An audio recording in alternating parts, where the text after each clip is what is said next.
उज्जवल दिन के दौरान सेठ का घर सत्संग की तैयारी के लिए सेठ और सेठानी के साथ उत्साह से गूंजता है। एक तोता अपने पिंजरे से देखता है, तैयारियों का मूक गवाह। सेठ अपनी पोशाक को समायोजित करता है, यह सुनिश्चित करता है कि हर विवरण अवसर के सम्मान को दर्शाता है।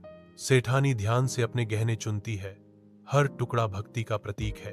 तोता, जो अपने पिंजरे में शाही ढंग से बैठा था, उत्सुकता से देखता है। तैयार और शांत सेठ और सेठानी एक दूसरे को जानते हुए देखते हैं, जो उद्देश्य में एकजुट हैं। सेठ के घर के अंदर एक जीवंत तोता अपना सिर झुकाता है, उसे पक्षी जैसी जिज्ञासा से देखता है। तोते ने सवाल किया, सेठ जी, आप हर दिन कहां जाते हैं? सेठ जी जवाब देते हैं, उनकी आवाज श्रद्धा से भरी हुई है, मैं ज्ञान सुनने सत्संग जाता हूं। तोता ध्यान से सुनता है, उसकी चमकदार आंखें सेठ के शब्दों के ज्ञान को दर्शाती हैं। सत्संग घाट के शांत वातावरण में सेठ जी भक्ति में डूबे बैठे हैं। हवा धूप की भारी खुशबू से भरी हुई है। जैसे ही सत्संग समाप्त होता है, सेठ जी के चेहरे पर चिंता की छाया छा जाती है।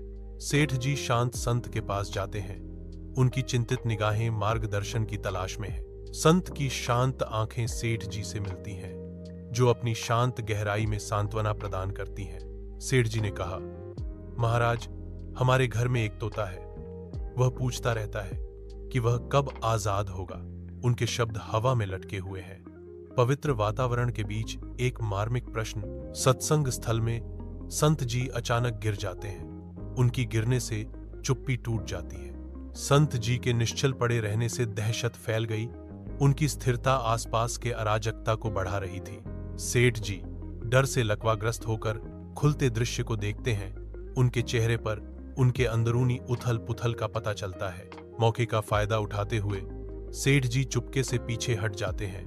उनकी भागने की कोशिश बढ़ती, हलचल के बीच किसी का ध्यान नहीं जाता। अनदेखा और अनसुना सेठ जी स्थल से दूर चले जाते हैं, परिधि में गायब हो जाते हैं। सेठ जी घर लौटते हैं। तोता उत्सुकता से उनके आने का इंतजार कर रहा है। तोता उत्साह से उछलता है, चहचहाता है, सेठ जी, संत ने क्या कहा? सेठ जी गंभीर होकर जवाब देते हैं, तुम्हारी किस्मत बहुत बुरी है।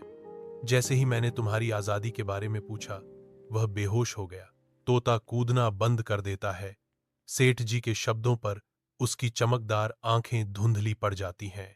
सेठ के घर के अंदर सुबह की रोशनी आती है, क्योंकि सेठ सत्संग की तैयारी करता है। एक अचानक धमाका शांति को भंग करता है, क्योंकि तोता नाटकीय रूप से अपने पिंजरे में गिर जाता है। तोता शांत पड़ा है, पंख बिखरे हुए हैं, झूठी बेबसी की तस्वीर। सेठ रुक जाता है। उसका भाव चिंता और संदेह का मिश्रण है, क्योंकि वह प्रतीत होता है कि बेहोश पक्षी को देखता है। सेठ के घर पर एक पिंजरा चुपचाप बैठा है, जो अंत का वादा कर रहा है। सेठ जी पिंजरे में हाथ डालते हैं।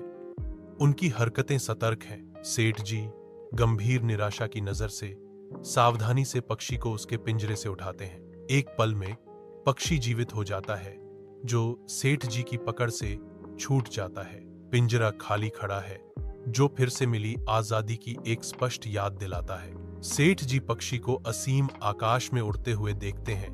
उनके चेहरे पर आश्चर्य और विस्मय का मिश्रण है। सत्संग में एक सवाल हवा में तैरता है, क्योंकि संत सेठ जी की ओर मुड़ते हैं। संत पूछते हैं, कल तुम उस तोते के बारे में पूछ रहे थे, वह अब कहां है? उनकी निगाहें स्थिर थीं। सेठ जी जवाब देते हैं, महाराज, आज सुबह यह बेहोश हो गया। मुझे लगा कि यह मर गया है। जैसे ही मैंने इसे निकाला, यह उड़ गया। सेठ जी अपनी बात खत्म करते हैं। उनकी आवाज में आश्चर्य का भाव है।